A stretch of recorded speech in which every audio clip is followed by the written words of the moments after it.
تشكيلة فانتزي فيها محمد صلاح وبالمر وهالاند وكوني. وفي الحراسة جبت بيكفورد حارس كونيا علشان عنده أول ماتش ضد ليدز، وعنده كمان جدول كويس جدا كمان، وهو كمان يعني حارس بيطلع بكلين شيت كتير جدا جدا جدا. وبصراحة يعني هو بصراحة أنا جبت فضلت أجيبه بدل ما أجيب رايا أو حارس تاني غالي. وجبت تاني حارس هو حارس برايتون، الحارس يعني بيلعب فممكن في ماتشات أنزله فيها، وبصراحة قلت ما كترتش في ميزانية حراسة وهم دول حراس. واكيد اول واحد جبته هو بالمر علشان عنده كريستال بالاس، واكيد بالمر يعني هيطلع بنقاط. وجبت كونيا كمان عنده اول ماتش ارسنال، فانا حاسس بصراحه لو ممكن يجيب جون على الاقل يعني او يعمل اي مساهمه. وكمان جبت الكينج المصري محمد صلاح، وكمان التشكيله دي فيها محمد صلاح وهالاند وبالمر، يعني حاجه اسطوريه جدا بصراحه.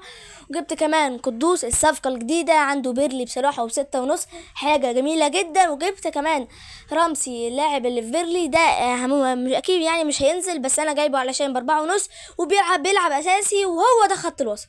وفي الهجوم جبت المهاجم القناص هو هالاند، عنده في اول ماتش ويلفز، واكيد هالاند يعني سمعته سبقاه، اكيد هالاند ملك الفانتزي، واكيد هو يعني اللي هي كابتن.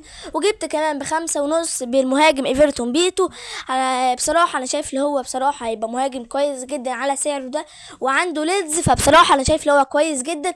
وجبت كمان مهاجم اليونايتد ده مش بيلعب، بس انا جبته يعني علشان الميزانية.